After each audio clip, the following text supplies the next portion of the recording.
Assalamu alaikum, Dr. Shehzad. Welcome back. I hope you had a nice trip.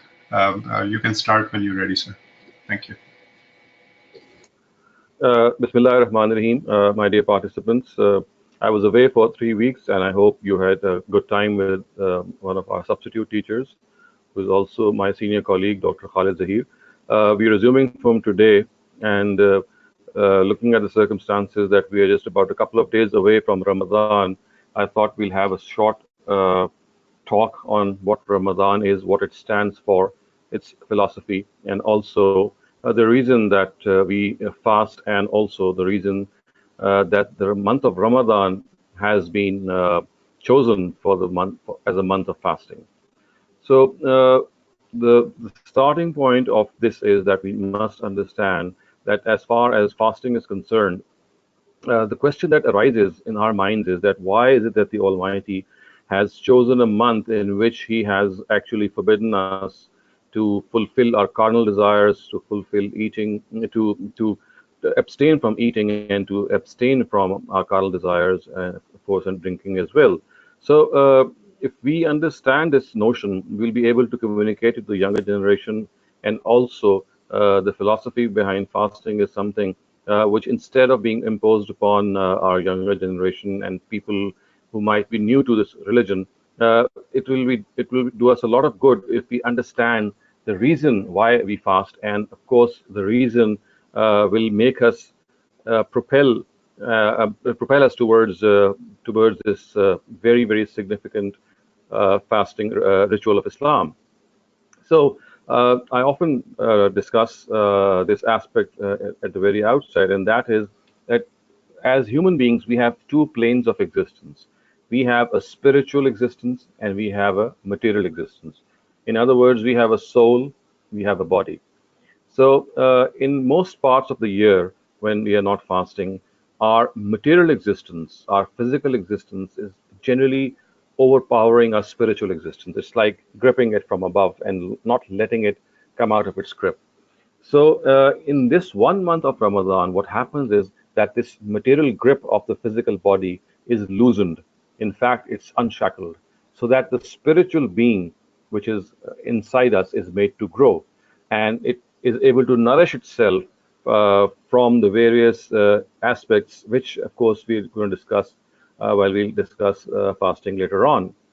But we need to understand that the reason that the Almighty has actually directed us to fast is that this 1 month is the month in which the nourishment of the soul is of top priority.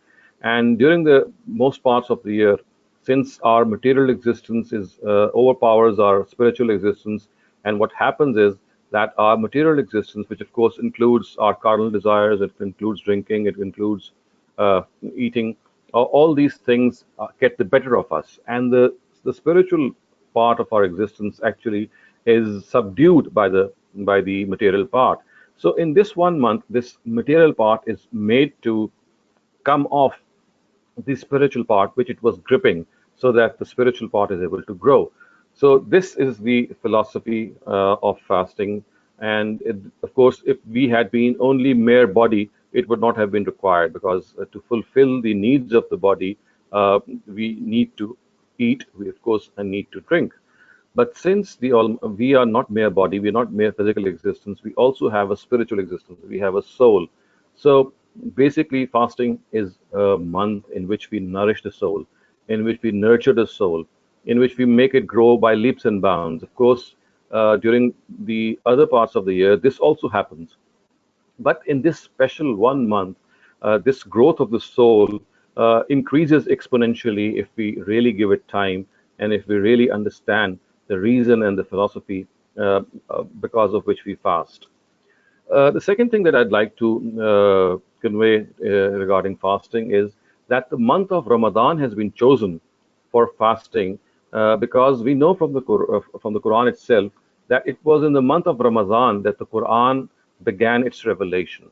So it was the month of Ramadan in which the Almighty sent down, or began to send down, the Quran to the Prophet Muhammad sallallahu alaihi wasallam. The words of the Quran are Shahru Ramadan alladhi unzila fihi al-Quran. So it is the month of Ramadan in which the Quran was revealed. And in order to thank God, in order to express our gratitude for the revelation of the Quran, fasting was made incumbent. Fasting was made mandatory. So we need to understand that the reason that that the month of Ramadan has been chosen, not other months. We have Muharram, we have Shawwal, we have various other months. Specifically, the month of Ramadan has been chosen because it was in this month that we were given the gift of the Quran. So, in order to thank the Almighty for this huge gift, we express our gratitude to Him by fasting, by actually thanking Him for the biggest gift that mankind could have received, and which is, of course, the spiritual guidance, which, of course, was meant for the soul as well.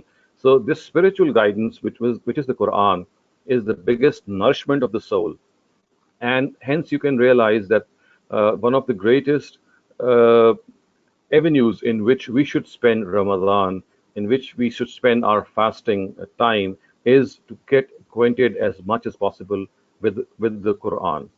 The Quran is something that we do read occasionally or at times regularly also in other parts of the year, but especially in the month of Ramadan, since the Quran has been revealed in the month of Ramadan, and as a result, we have been told to fast to thank God.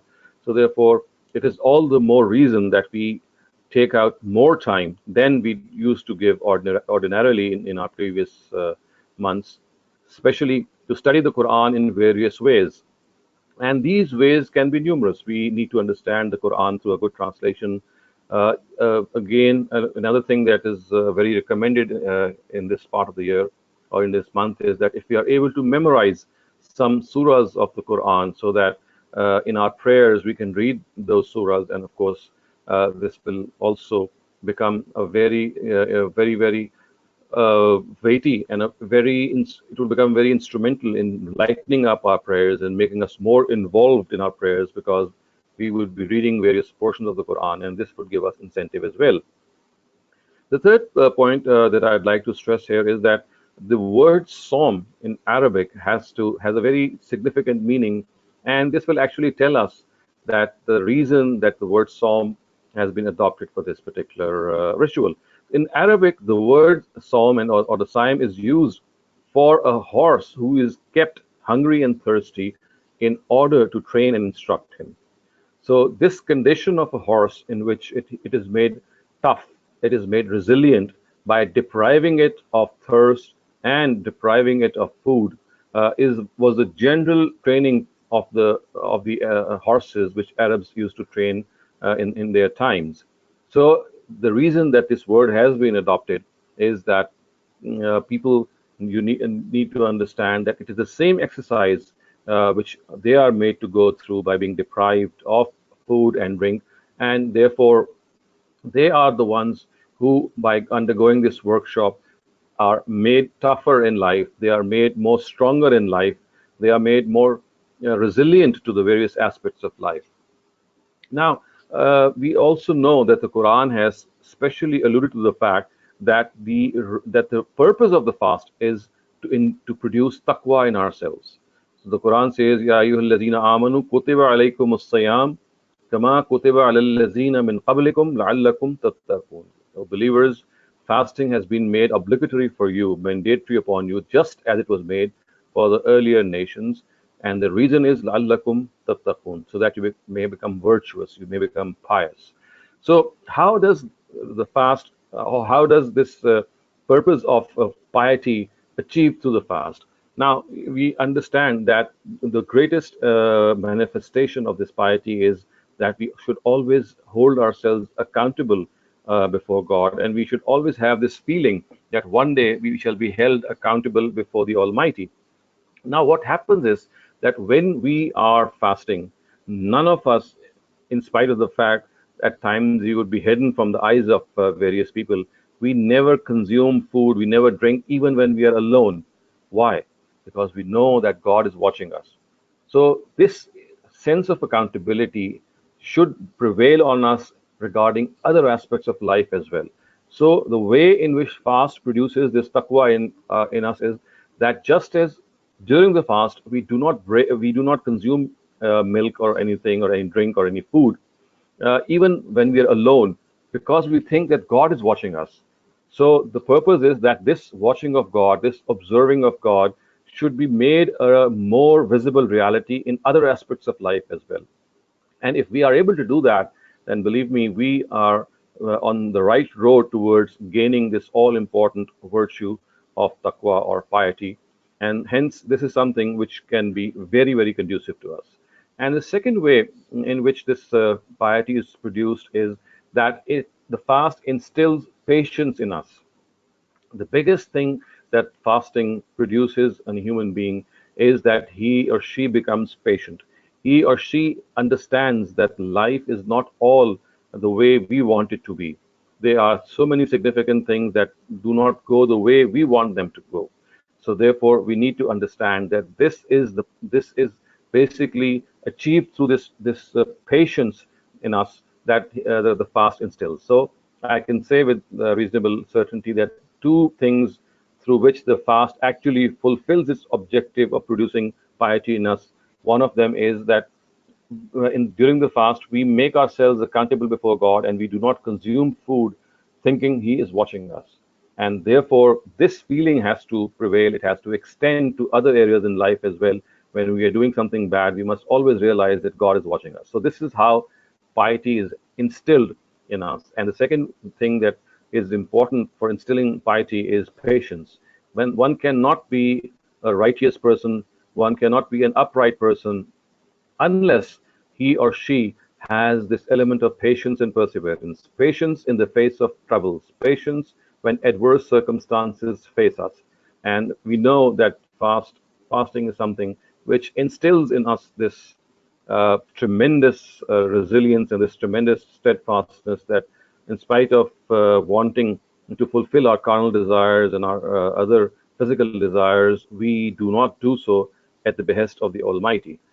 And the third thing that I'd like to point out here, vis-a-vis how fasting produces this piety, is that that fasting itself and the month of Ramadan is a month that we should all use for our own accountability.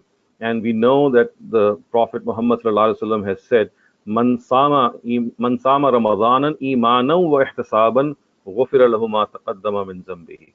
Which means that a person who, if a person fasts with the notion of faith and with this notion of accountability, self-accountability, then the Almighty will forgive his minor sins that he did in his past life. So it is this accountability, this ihtisab, which the words Arabic words tell us that man sama imanan wa ihtisaban ghufira lahu ma taqaddama min dhanbihi, that a person who stood or who fasted with faith and with the notion that he shall be held accountable before God, then this will really be instrumental in earning the mercy of the Almighty. So the third thing here, which is important, is that this is a month of seclusion. And let us make this a month of seclusion. Let us make this a month of soul searching. Let us meditate more in this month. Let us spend time in analyzing our own personalities, in analyzing the faults, the mistakes that we often commit.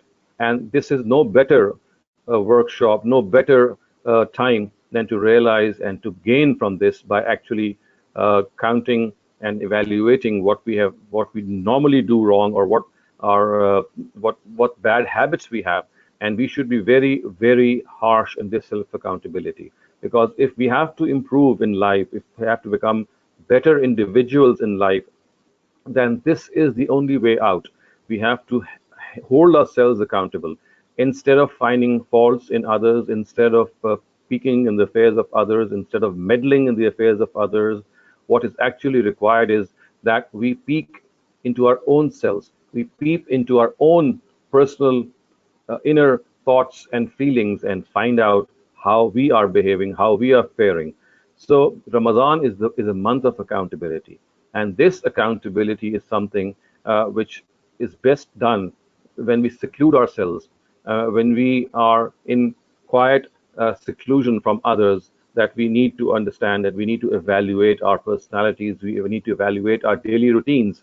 You see, when we are observing a routine in life, in normal circumstances, we seldom take notice of the things that we might be doing wrongly. But in Ramadan, when things slow down, when we are made to adopt a different routine, when the life routine has changed, this change and this special solace and this special serenity that we pass through should actually be instrumental in holding ourselves accountable. And this accountability is something which is the key to self improvement. We must find time every day.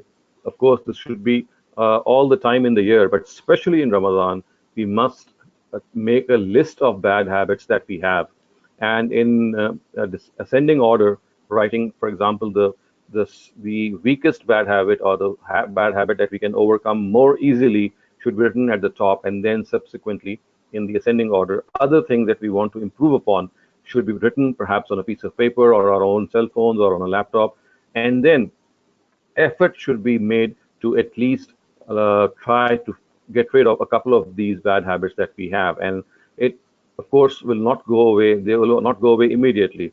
This is a constant struggle. All of us will be made will become frustrated, because it's not always the case that when we try to overcome certain bad habits, they go away immediately. No, that is not the case. In fact, we have to make an extra effort. So Ramadan, as I said, produces virtue, produces taqwa in us through the self-accountability, through the fact that God is watching us, and we are not, in spite of the fact that He's watching us, when we are in seclusion, we never break the fast, thinking that God is watching us, even though people are not watching us. And now, my dear viewers, I would also like to point out there are certain pitfalls, certain habits that come along with the month of Ramadan, and we often think of them as if they are part of our own personalities and they have become part of our own selves. So, in the first case, we need to understand that as far as fasting is concerned, often fasting becomes a ritual of festivity, and this festivity is achieved in the time of iftar or at the time of sehri, when we make it a means of a festive occasion. Of course, occasional festivity or occasional dinners and sehris in which we get together and have them in a grand manner are something which is not disallowed. But making a habit of it, making Ramadan a month of festivity, is something which actually sacrifices the very philosophy for which we keep the fast. So we should keep this festive mood in check as far as possible, and we should keep our iftars and our sehris very simple. And of course, this would all make us more concentrate more on the philosophy of Ramadan, and take out more time to read and understand the Quran, to memorize the Quran, to come closer to God. So since the basic purpose is that we must not be indulgent in various other activities. So this indulgence should be also not very apparent when we are doing iftar and seher. The second thing is that we often come across fasting in which we try to sort of go through the fast. Would like to make the fast pass away, because it's at times difficult for us to undergo the time for the fast, especially the last couple of hours in those areas, especially where fasting has longish hours. So instead of trying to pass the fast through various activities, we must make ourselves cache the time that we often have in Ramadan in more constructive activities. As I said, the most important of these is to come closer to God by having a deeper connection with the Quran, and also not only having a deeper connection with the Quran, we should try to read perhaps the biography of the Prophet as much as we can, because uh, we are all weak people. We need inspirational stories. We need real-time stories. We need actual people whom we can follow, and nothing better than the life of the Prophet himself. So, besides the Quran, if it is possible to read through the life of the Prophet, it would be a very inspirational experience. So these are some of the things that we need to follow and go through while we are fasting. Just to recap, that we need to understand that the month of Ramadan has been selected for fasting because the Quran was revealed in this month. So when we fast, we actually express our gratitude to the Almighty for providing us this opportunity to fast, and for providing us this opportunity to thank Him. And the other thing is that the reason that we have been asked to fast is so that our spiritual being, our spiritual existence is nurtured, is made to grow by having a deeper connection with the Almighty. And the thing that we must realize is that the time that we have in fasting should be spent as much as possible in reading and understanding the Quran, perhaps memorizing some of the surahs of the Quran, and also in trying to observe what the Prophet would do in the month of Ramadan and his general character, his general personality, the way it has been described in various books of Sirah. So, with this, I come to the end of the first section in which we have discussed fasting and the ritual of fasting and the philosophy of the month of Ramadan. And if you have any questions regarding this, we'll take up these questions. Otherwise, I'll discuss a few common misconceptions or common procedures which we do in the month of Ramadan regarding fasting, and hence they need to be understood in their correct perspective. Thank you, Dr. Shehzad. I do have one question from Yasin Fahad, but before that, I have a quick question for you, sir. Can you recommend, or would you recommend one or more biography books, Sirat al-Nabi books that one can read? So I would say that if you would like to read in Urdu, one of the various famous books, with a single volume book which is available in Urdu regarding the biography of the Prophet, is Hayat-e Rasool-e Ummi, a book which is written by Khalid Masood, one of the students of Amin Yasir Islahi. And if you want to read a biography of the Prophet in the English language, then I would suggest Muhammad, which is written by Muhammad Hussain Haikal. And if you are not able to locate that, then Muhammad by Martin Lings, who was actually an Englishman, but he later converted to Islam. So either Muhammad by Martin Lings or Muhammad by Muhammad Hussain Haikal. Both of them are available in the markets. You can find them at Amazon as serial classics. Thank you. Yasin Fahad, please unmute. Go ahead. Assalamu alaikum. I have a question. I have a question about the timing of Sehri. Like when we read Quran, we see that it says that you start your fast when you see the morning light separate from the night.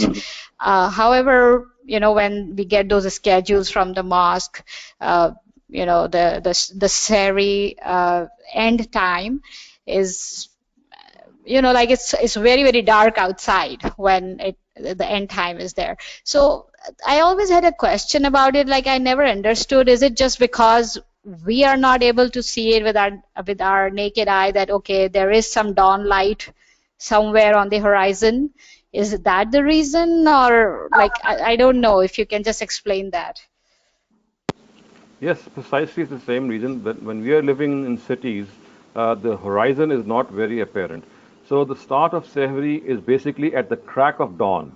The crack of dawn is the time in which the very initial rays of sunlight, or I would say light, start to appear on the horizon. The sun is yet to arise, but during this process, when it is about to rise from the east, the light of the sun starts spreading earlier, before it actually rises.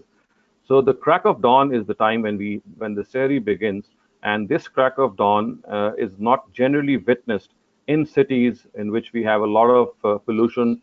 We don't have clear skies. But if you are able to go to maybe a beach or a seashore, you're bound to find that at the crack of dawn there is this very faint light which is visible, and that is the time when Sehri begins, and it lasts for a certain time, which of course is calculated also. So you are saying it begins at the crack of dawn and then it ends like what, half an hour or something like that? Well, actually, it is calculated by various individuals, and we have this calculation which has been done by a lot of organizations, and we need to just follow the charts in which these. So basically, the Seher times end when it's Fajr time. That's what they put on the schedule, right? Yeah, that's it. Okay, so that means that the crack of dawn is much more before the Fajr time. Much more than that, yeah. So the crack of dawn is the time when the sehri begins, and when the fajr time arises, this is the time when sehri finishes, and this is also the time when tahajjud time finishes. So it actually is related to the tahajjud time. The time of fajr begins right after the time of tahajjud. So not only you end the fast, you begin the fast with that, but also that is the ending time of tahajjud also.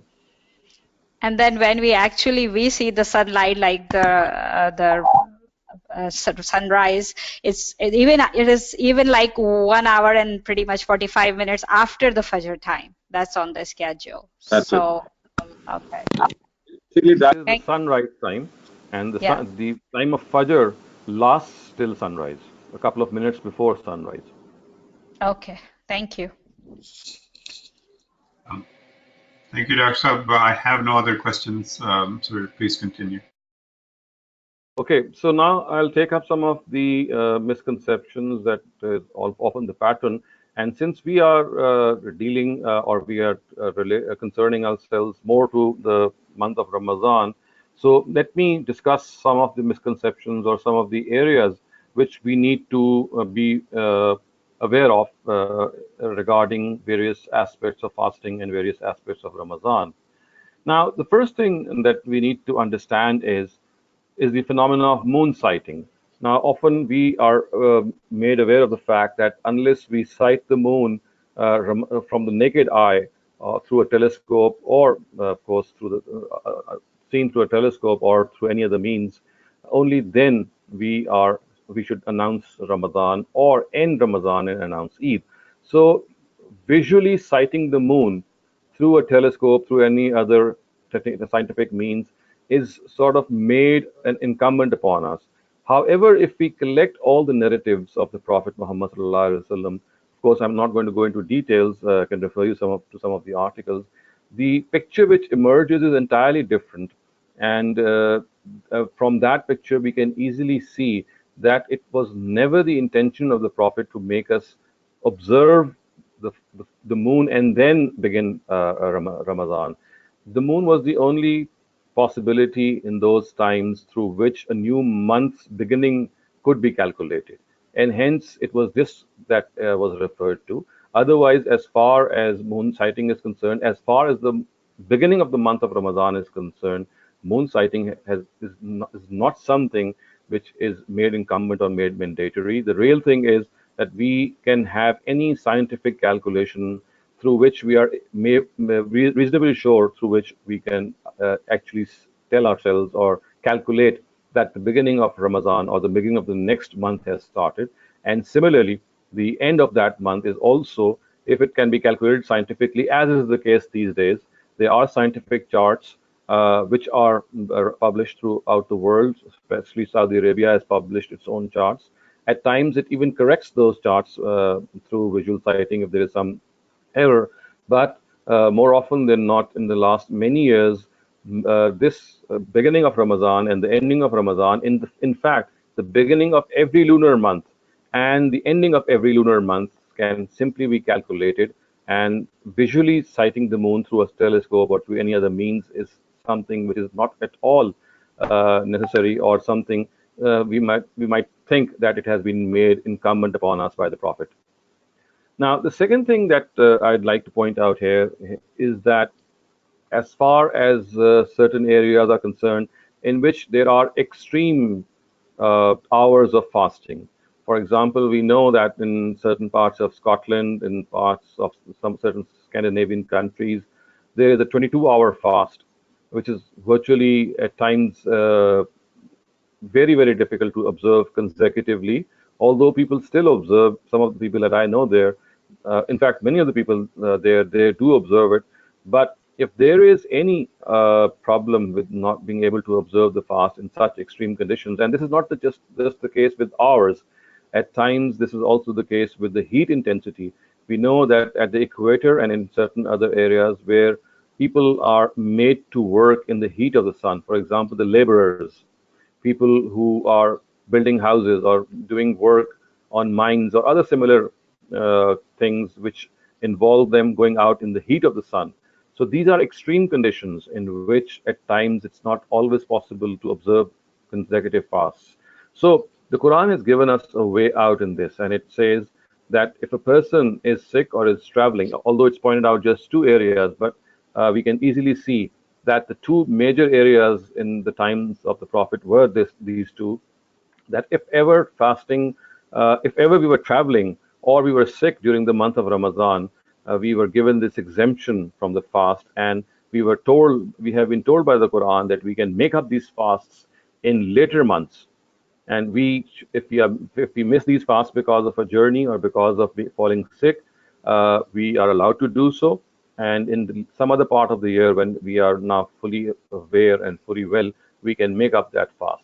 On similar lines, if there is any other reason that we are not able to fast, for example, children or grown-ups, they might be having exams or anything which makes them makes it very difficult for them to fast. So they must exercise their own prerogative in this regard, and they can leave the fast for that particular day, maybe more than one day or 4 days. It's a question which each individual has to ask himself or herself, and the number of fasts that he or she is not being able to keep because of these extreme conditions, because of certain other contingencies which are not in our own hands, then we can go without fasting, but we have to make up for that fast in some other part of the year. If we have missed these fasts, then they have to be made up. So the bottom line is that in extreme situations, whenever we are faced with a phenomena, whenever we are faced with an ordeal that we are not able to fast because of certain reasons, then we are allowed to leave that fast. However, we must make up for their fast later on. Now, another very common question that is often asked regarding fasting is that is it essential to have sehri? Because our younger generation often goes to bed very late at night. They have perhaps sehri at 12 o'clock or 2 a.m. in the morning, or even before that, and they just go to sleep and they don't get up for sehri. And of course, we parents are very concerned that they should get up and have sehri and also pray fajr or do other worships as well. But let me tell you that although sehri is something which is very, very recommended, because of course it signals the beginning of the fast. Of course, if we are able to have sehri, we also have the opportunity to pray the tahajjud and later on the fajr prayer. But eating sehri is not an essential part of the fast. If we, for some reason, have not been able to take sehri, it could be because of some contingency, it could be because of some habit. Of course, this is not something which is recommended, but if this happens, then one should not think that there is something wrong which has happened with the fast. Now, another thing that I'd like to point out here is this phenomena in which we often think that perhaps breaking the fast by eating dates is something of a sunnah of the Prophet. And again, let me point this out, that the eating of dates by the Prophet himself was not because it is the sunnah of the Prophet, but because dates were the staple food of Arabia in those times, and they were available in abundance and also very cheap in those times, not the way dates are today. So we must not think that breaking the fast with dates is something which is essential or it is a sunnah of the Prophet, and hence we have to follow that. This is no such thing. The Prophet broke the fast with water, also with dates, also with whatever he had. But breaking a fast with any type of food is simply okay. We must not think that breaking a fast with dates is what something which perhaps earns us with more reward. That's not the case. So the fast can be broken by any food, by any drink that is available to us. Similarly, some of the other questions that are asked regarding fasting, a very common question is that can we use toothpaste, or can we use other things to clean our teeth? And the answer again is yes, that we can use toothpaste, we can use other cleaning things that they are able to wash our mouth from inside. We can even use a mouthwash as far as we can, and ensure that does not go into our we are not able to swallow that part. So if we are reasonably sure that we will not swallow the mouthwash or the toothpaste, then it is absolutely okay to wash our mouth, or to gargle, even to gargle if we know that gargling water will not go into our stomach, or it will not pass into our esophagus. Now, Another thing which is of very common, which is a very common question regarding fasting, is the Taraweeh prayer. So, is it obligatory? Is it a sunnah? Is it something which is, if we don't offer the Taraweeh prayer, is it something that will render our fast to be of little importance, or will it be something? Is it something that if we don't offer it, then our fast will also not be valid? Now, we need to understand that as far as the Taraweeh prayer is concerned, the Prophet Muhammad ﷺ, in the conventional way, the Taraweeh is offered today after Isha prayer, never ever offered Taraweeh. And he always used to offer the Tahajjud prayer not only in Ramadan, but also in other months of the year. And he had actually allowed people who are not able to read the Tahajjud prayer, offer the Tahajjud prayer because they don't have the Quran in their memories, to offer the Tahajjud prayer with the Isha prayer. And it is in the Ramadan when we offer this Tahajjud prayer with the Isha prayer in the form of witrs or some of other rakats, that this prayer has assumed the name of Taraweeh. So it is basically a second best option to the Tahajjud prayer. The best option of the Tahajjud prayer, or the real time of the Tahajjud prayer, is the time that it should be offered at when we are having Sehri, just before the Sehri time finishes. But if there is something that we are not able to accomplish, then we are allowed to offer this Tahajjud prayer with the Isha prayer. And this Tahajjud prayer, which is offered with the Isha prayer in the Ramadan, in the time of Ramadan, it has been named as Taraweeh. So we must understand that first of all, it's a nafil prayer. It's a very, very highly recommended prayer, but it is not obligatory. It was mandatory upon the Prophet himself, but it never is mandatory upon on all other Muslims, all other human beings. It's very recommended. It earns a very sumptuous reward from the Almighty, but it is not at all compulsory. So if you offer the Taraweeh prayer at the time that it should be offered, that is the real time, which is the Tahajjud time, then that is the real time which actually earns a lot of reward from the Almighty. But the second best time of the Tahajjud prayer is the time when we offer it with the Isha prayer, and when we offer it with the Isha prayer, it is called Taraweeh. The Prophet himself never ever offered the Tahajjud prayer with the Isha prayer. He never prayed the Taraweeh that the way we pray it. He always prayed the Tahajjud prayer at its own original time, which is the time that in which we often have the Sehri. So this much should be kept in mind, that the Tahajjud prayer is in itself a nafil prayer. It's an optional prayer. It's a very rewarding prayer. But when we offer it with the Isha prayer, it is at that instance that it is called the Taraweeh prayer.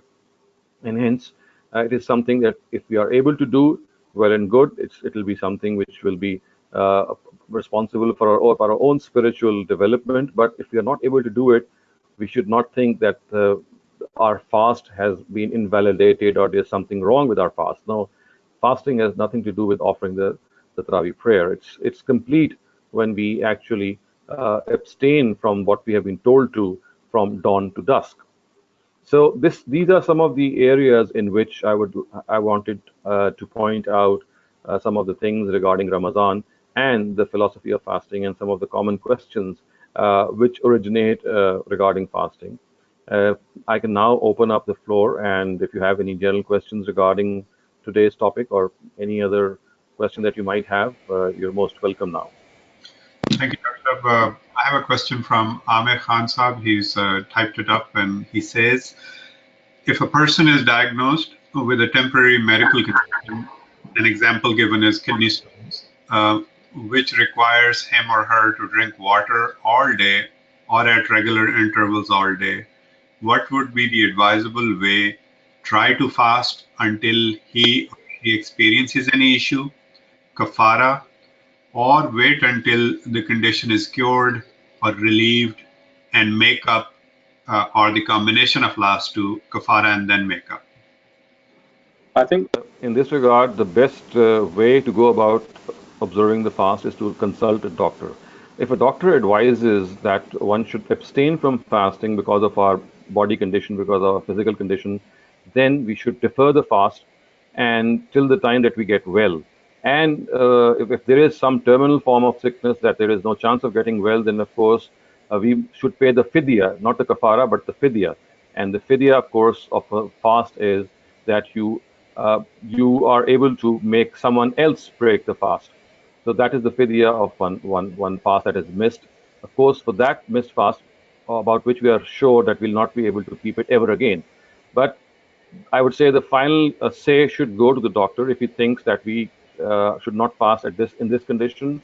But later on, there could be this condition in which this would be cured. Then we should observe the fast. But if he is also of the advice that the condition of the body is that there's a chance that we might never be able to fast, and there's some terminal problem, then we should pay the fidya of the fast, which is, of course, as I said, uh, making someone who's a needy person break his fast with a normal amount of food. Thank you, Dr. Saab. Yasin Fahad, please unmute your mic and ask your question. Yeah, I first of all, I want to make a clarification. When you said we can use the toothpaste to brush our teeth, so you meant to say that we can do it after we start our fast? Like, let's say if I did my sehri and I slept, and then I'm going to work, can I brush my teeth before going to work? Yes, you can fast. You can brush your teeth when you get up after sleeping when once you have seri.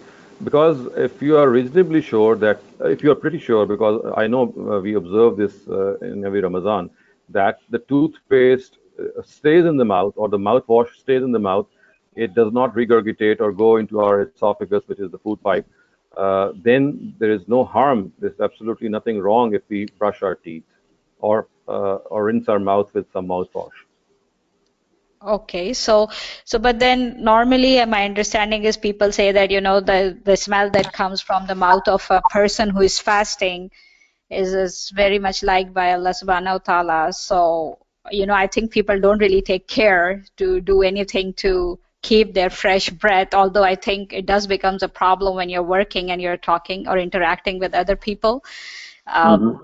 It becomes a concern. So I guess the way you said it, I think it's okay if we use a mouthwash once or twice during the day just to keep our breath fresh. Absolutely, and also the fact that when the Prophet said that the smell that comes out from a person who fasts has a smell which like the smell of paradise of the flowers of paradise. That's again something which is meant when you are alone by your own self. Once you are in a working place where there are other people, especially people who might not understand what fasting is, it's certainly not advisable in those circumstances. We need to understand each directive of the Prophet has its own perspective, its own background, and its own context, and it has to be understood and acted upon in the light of this specific context. Okay, and just one more thing. My daughter is 10 years old and she was diagnosed with diabetes recently. She used to fast before with us sometimes, but now she's very upset that she won't be able to fast. And of course, we have an 18-hour fast here.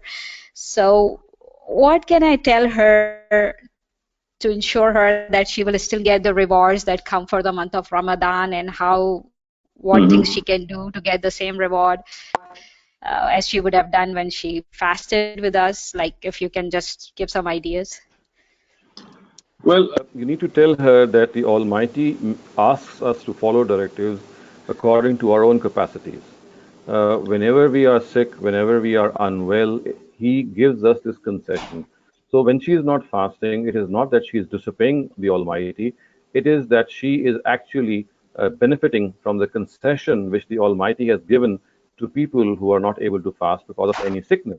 The Quran itself has pointed this out when it says, فَمَنْ كَانَ مِنْكُمْ مَرِيضًا أَوْ عَلَى سَفَرٍ فَعِدَّةٌ مِّنْ أَيَّامٍ أُخَرَ, which means that when a person is sick or is traveling, then it is not essential for him to fast, and he or she should make it up in other times of the year. And as I said, if even in other times of the year this is not possible, the sickness that a person has something about him or her which makes it a permanent state, then she can give the fidya and also try to perhaps include herself in this feeling of fasting by being with people who are fasting and observing the fast, and of course not eating in front of them, so that she is able to give respect to the fast.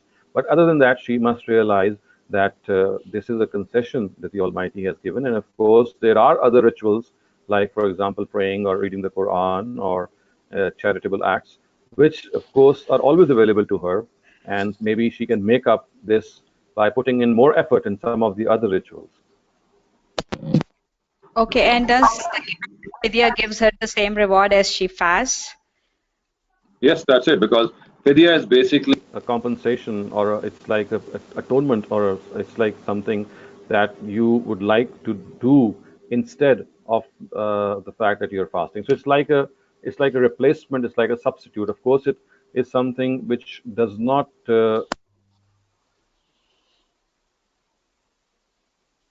I lost your voice. I can't hear you. Hello, can you hear me now? Yeah, now I can hear. So basically, when you give fidya, you actually have this feeling of making someone other, some person, someone else, that you are now participating in his fast or her fast. So when you are giving fidya to someone, you have this sense of participation in the fasting of some other people who have the capacity to fast. So it's like still having that feeling. So it is it's not a complete substitute, but it's a substitute which is advised by the Almighty that if we are not able to do so in the complete sense, then at least in the partial sense, we can have this feeling of fasting by sharing someone else's fast by making that person break his or her fast. Thank you. Thank you, Dr. Saab. I have a question from Rafia Khalil. Saba, please unmute your mic. Can I ask a question? Lauren, I have two questions. One is that, as you said, if somebody has a illness which does not allow you to fast anytime, I understand that you can give a fidya and there's nothing wrong, because it's not that you can keep the fast later on. Is that clear? A second question I want to ask is that, like you said in Taraweeh, in normal, after Isha, we say teen witr. So now with Taraweeh, I find people are saying up to 20 rakats. Now, is it necessary that in Taraweeh we have to pray 20, or I thought it was an odd number, you pay 3 and or 5 or 7 and that is enough? So the tahajjud prayer has to be in an odd number. So one of the things that you can do is that you can pray even number of rakats with the Isha prayer, like 2, 4, 6, 8, whatever. And then you can offer 3 witrs at the Sehri time, at the real time.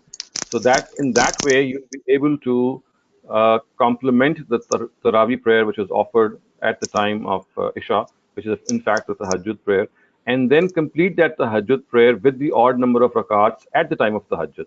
So the options are two. Either you pray the odd number of rakats with the Isha prayer and complete the tahajjud prayer there and then. And the other option is that you pray even number of rakats in the Isha prayer with the Isha prayer, and then pray the 3 rakats at the time of tahajjud, so that you can get the reward of the tahajjud prayer as well, even if it is partial. So but either of these two. Is it necessary to say Taraweeh? Is it it's not obligatory? One can just pray Isha and pray the 3 witrs in case you are not fasting due to medical reasons? Yes, of course. As I said, praying the tahajjud prayer with the Isha is in itself an optional act. It's a very rewarding, but it's entirely optional. So if you just pray the witrs with the Isha prayer, whether in Ramadan or in other months of the year, it's perfectly okay, because the tahajjud prayer in the first place was never obligatory on the common man, on the common Muslim. So Taraweeh is not obligatory. That is It's my not question. obligatory. Yeah, that's it. You've correctly understood. Thank you so much.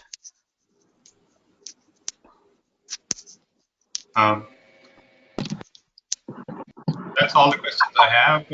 We have about 10 minutes left. If anyone has any other question, please go ahead and click on raise hand. I have a question from Yasin Fahad, but Dr. Sab, if I can ask something, since I have the opportunity. Fidya, to feed someone to break their fast. So that implies, if I understand it correctly, that the person who receives the fidya has to be a Muslim. Not necessarily. You see, fidya is basically something which is given as a charity towards towards any person who is deserving or needy. So, if you would like to give some non-Muslim something, you can easily calculate the amount of the fidya in currency, and then spend that currency or that amount in dollars or whatever the currency that you're using for any charitable purpose. So in our situation in these Western countries, I mean, even we feed any non-Muslim as well, or give that money, that's fine. That's fine. That's perfectly fine. Okay. And for if we are feeding or if we're calculating the amount, it should simply be enough if it's what we normally eat, just that, based Right. on. So the normal meal that we have while fasting, a single person's meal, and let's be more generous, slightly add more to it. And as far as that is possible, that can be done. I mean, at a minimum. I couldn't get you. Sorry. I said at a minimum, it has to be what we normally eat. Okay. What we normally eat, yeah. Thank you. I have a Yasin Fahad Sahiba, please unmute your mic. Thank you. Yeah, first of all, I just wanted to ask something with respect to the question that was just asked. Can we give that money to food bank? Like, would that be okay? That will be perfectly okay, because the purpose is to spend the money for any charitable cause. You can make a person break his fast, and if that person is not available, you can give the money to any charitable cause. Okay. And my other question is, I mean, there is so much going about Taraweehs. Like, people think they are mandatory, and you know, we have seen families forcing their kids to go and read Taraweehs and all that stuff. How did it get to this point if it's not mandatory? Like, you know, I mean, I don't understand. Like, there's so much focus on it, like so much, and then now we hear that, you know, it's just a tahajjud prayer and it's okay if you read it at home. So how did it get to this point?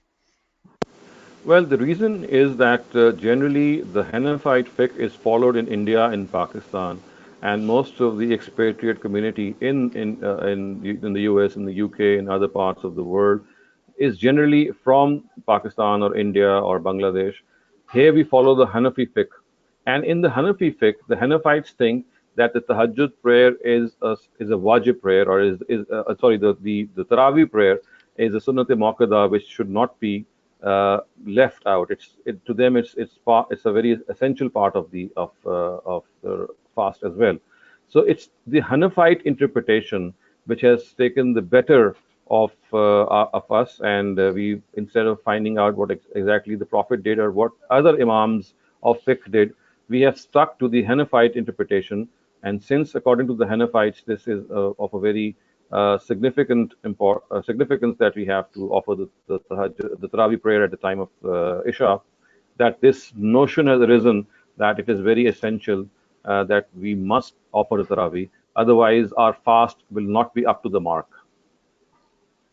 So the other scholars like Imam Shafi'i and Imam Hanbal and all, they don't do so. Oh, so they don't have the same opinion as Imam Abu Hanifa. Yeah. Don't have the same opinion, and they are very explicit of the fact that only the obligatory prayer, the farz rakat, are obligatory. The farz rakat of each prayer, whether it's the Fajr, the Zuhur, Asr, Maghrib, Isha, the farz rakat, the obligatory are there, only they are mandatory. As far as the fitr are concerned, the sunnahs are concerned, the nafils are concerned, whether the sunnah is muqaddar or ghair muqaddar, all of them are of one category, and that is optional. So either we have a farz, which are the farz rakats, and all other rakats are in fact optional. So, but when we say that, you know, if Muslim Ummah has started doing something, like I remember Ghamdi Saab's thing about the Jummah prayers, he said that it's not necessary in a non-Muslim country, but, you know, if you guys have started it, then the good thing is to just stay with what the Muslim Ummah, like, you know, your community is doing. So in that phase, or in that, with that relating to, can we think of Taraweeh in that way, like since it's being done and it's being organized in our main mosque and everything, you know, we just go read it? Actually, these two are fundamentally different things. The Friday prayer is something which is related to state authorities, to the rulers. And since in non-Muslim countries, Muslim rulers are no longer available, so hence he advised that as a second option, you should stick to the organizational form which Muslims generally follow. In the case of the Taraweeh, the real time of the Tahajjud prayer is already there. You get up at the Tahajjud time to eat sehri. And we know that Hazrat Umar, who actually is responsible for instituting this Taraweeh in the way that we have today, when he actually walked through a mosque in which the Taraweeh was being offered, he never offered a Taraweeh prayer. He said that what they are actually doing now by not doing it at its real time is something which is much lesser in reward than if they had done it at its original time, which is the Tahajjud time. So in this particular case, we have two options. We have a higher option or a better option. I would say the first option is to pray at the time of the Tahajjud prayer. But if because of time constraints, if because that we don't remember the Quran very much, or some other reason, if we have a second option to adopt, then it has to be with the Isha prayer. So this is fundamentally different from the Jummah prayer because that Jummah prayer relates to the state authorities, whereas fasting is something which relates to our own individual selves. And we have been given these two options, the Tahajjud option and the Isha option. And if we are able to do so, then the Tahajjud option is the foremost one, the best one. And if not possible, then with the Isha one. Okay, thank you. Thank you, Dr. Saab. I have about 4 minutes remaining and two questions. I'll come to Amir Khan Saab first and then Rafiq Khaja Saiba. Amir Khan Saab has sent a typed up question and he says his question is not directly related, but since most Muslims pay zakat during Ramadan, I have a question: can it be paid to only Muslims? That's his question. And then he says, my current understanding is that it can be given to Muslims as well as non-Muslims, but we were always told that it can only be given to Muslims. And I would like to get a clarification or confirmation. So his current understanding is absolutely correct. As far as zakat is concerned, it can be given to any person in need. Zakat is something which is not faith-based at all. It is need-based. So any person in need can be given zakat, and we have this specification existing in the Quran because whenever the heads of the zakat are mentioned in the Quran, it is not stated per se that this has to be expended upon people who are Muslims. The categories which the Quran gives are general. It says, "Innama sadaqatu lil fuqara," which means that this charity is for the needy. And when it says needy, it does not say the needy amongst Muslims. It just says the needy. So it's a grave misconception which has unfortunately plagued us. We have been told generally by our elders that we cannot give zakat to non-Muslims. This is a very, very common misconception. As I said, zakat is something which can be given to any person, absolutely any person. The real thing is not the faith that he follows. The real thing is the need that has afflicted him or her. Rafiq Khaja Sahib, if you can unmute your mic. Dr. Shehzad, I want to ask you, what about Taraweehs which are read in Saudi Arabia in Ramzan? What are they following? What fiqh? Why is Taraweeh? Yeah. So they are following the Hanbali fiqh, and therefore they generally read a different number of rakats, and they read 8, most of them, and it's in the Hanafite understanding that they read 20 or at times the rakats are different. So what the bottom line is that the number of rakats of an optional prayer have not been fixed. They can be 2, 4, 6, 8. The number has to be ultimately an odd number. But as far as fixing them and insisting that this is the right number of rakat is concerned, then this is something which was never stipulated by the Prophet himself. But Dr. Shehzad, if it's not necessary, then generally we follow whatever Saudi Arabia does. So I'm a little confused about this. You see, there are a lot of things. which are not correct by the Saudi Arabians. For example, they follow a monarchy. They follow a system of government in which there is a king and he has his nobles, and the king passes on the government to his next of kin. And this is something which is never stipulated by Islam. So we must not think that everything which Saudi Arabia does is in accordance with Islam. There are many practices which go on even today in Saudi Arabia, which are horrendous and which cannot be regarded as part of Islam in any sense of the word. So Saudi Arabia is never a model for us in all circumstances. There are, of course, things which they follow correctly, but it's not that they are always correct. Thank you very much. That clears it. Thank you, Dr. Saab. Our time is up for today. Inshallah, we'll meet next Thursday. Just an announcement, a quick announcement. We will continue our English class. Sorry, Dr. Go ahead. Next Saturday. Saturday. We'll continue our English class through Ramadan, inshallah. Unlike the Urdu class, we are suspending it through the Ramadan because the time falls on the Sahri time. But this class, the time I think in US as well as for Shehzad Saab, it's workable. So we'll inshallah continue through Ramadan. Thank you very much. Assalamu alaikum. Walaikum.